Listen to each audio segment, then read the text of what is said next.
Et à 7h19 sur Europe 1, Dimitri Pavlenko, place à l'édito éco. Bonjour Agnès Verdier-Molinier. Bonjour Dimitri, bonjour à tous. Alors ce matin, Agnès s'ouvre cette grand-messe des finances publiques à Matignon autour du Premier ministre pour sonner l'état d'urgence budgétaire. Et oui Dimitri, on rentre dans le dur budgétaire ces jours-ci avec la préparation du budget 2026.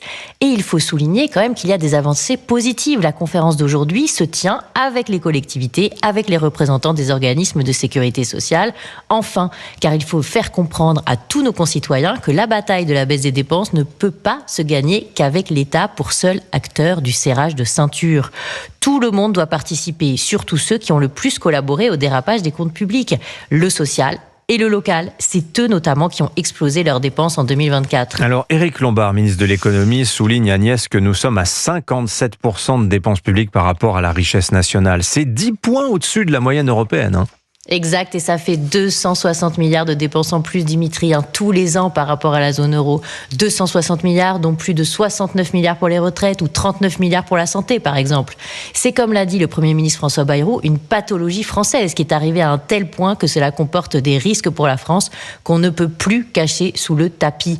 D'ailleurs, c'est intéressant de voir la réaction de Jean-Luc Mélenchon qui dit que le peuple français va être traité comme la Grèce en 2010. On dirait qu'il entérine le fait que si on ne fait rien, nous avons un avenir à la grecque. Oui, le leader de la France Insoumise dit cela par rapport aux 40 milliards d'économies qui sont annoncés pour l'année prochaine. Alors, dans votre livre, Face au mur, le mur de la dette bien sûr, vous listez, Agnès, 110 milliards d'euros d'économies possibles d'ici 2029. Alors on commence par quoi ?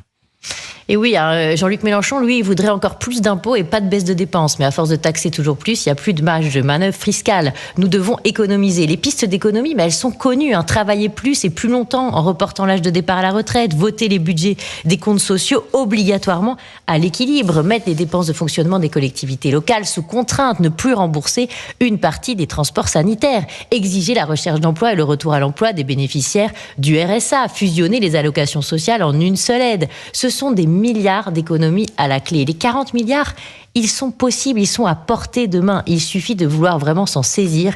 Et cette grand-messe devrait précisément nous aider à y parvenir. Enfin, on l'espère. Signature Europe 1, Agnès Verdier-Molinier. Merci Agnès.